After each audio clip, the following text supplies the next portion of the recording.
Good evening mga kamanukis. Welcome to my new vlog, Rosindo Vlogs. Paki-subscribe, like, share at comment lang po kayo sa ating topic ngayon. Ang itatopic ko ngayon mga kamanukis ay mali at tamang galaw sa araw ng laban. Hindi ko pa mga kamanukis umpisa ng topic natin, no? Itong topic na to mga kamanukis ay napakagandang topic. Ayaw ko na yung na-experience ko noon ay ma-experience ninyo yung pagkakamali ko. Mga kamanukis, ako po ay nagpapasalamat sa lahat ng mga nag-subscribe sa akin, no? Nagtitiwala. Yung nagpa-shoutout pala, sa sunod mag-shoutout pa tayo uli ha. Dahil yung nagpa-shoutout, nawala kasi yung pero sa sunod isa-shoutout na natin. Itong topics napakaganda talaga to mga kamanukis, no?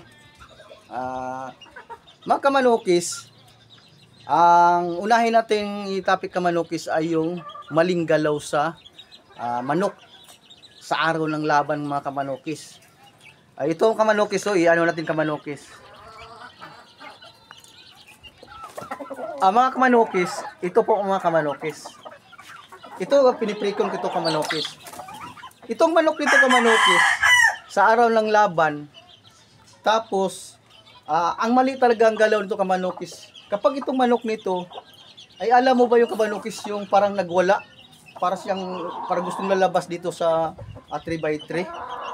Kapag sa umaga ninyo, paglabas niya, kapag magwawala siya kamanukis, ay mali yun. Mali yung ating pagkakondisyon. Ang ibig sabihin ng kamanukis, ay may naramdaman siya na hindi maganda nung araw ng laban niya. Ang sunod kamanukis, ipapaano ko sa inyo, itong manok nito, kapag hawakan niyo yung paa, dalawang paa, mainit. At saka ito kamanukis, yung dito niya, mainit din to. Ito sa kabila, mainit din.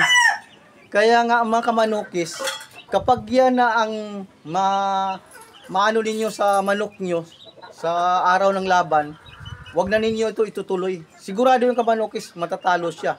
Nakagaya yun sa naranasan ko. Naranasan kong noong nagsabong pa ako noong nakaraang mga 2 taon na yata yun, naranasan ko. Pinilit namin yung manok kamanukis sa bus ko dahil ang manok na yun ay napakagaling. Walang sugat siya noong unang laban. Ang sunod kamanukis sa tama namang galaw sa araw ng laban. Ang manok kamanukis ay ito ay relax lang siya kamanukis. Una, relax lang siya. Sa sunod, alert. Tapos cool. Ang ibig sabihin nun kamanukis, hindi siya magaslaw, hindi siya nag-ano. Relax siya kamanukis, parang ang ramdaman niya ay parang wala na. Pero alert, kung sakaling may kaluskus doon sa kabilang kung ang bilis niya, umano yung mata niya, na parang gano'n. No? Yun ang tamang galaw sa araw ng laban ng mga kamanukis. Mga kamanukis, no? Kaya tinuturo ko ito kamanukis dahil talaga na yung naranasan ko noon ay sana hindi yung maranasan sa akin na natatalo po ako sa anong pagkukondisyon ko sa ranasan ko dahil ngayon kasi mga kamanukis ay malaki na kasi yung ngayon pustay. Kung sa naman 5'5" na kasi yung minimum bit kaya medyo malaki. Ayaw ko mangyari sa inyo yun. Mga kamanukis, ako nagpasalamat sa lahat na nag-subscribe at nagtitiwala sa akin. Hanggang dito lang po ako kamanukis. Bye. Mag-ingat po kayo. Mabuhay kayong lahat.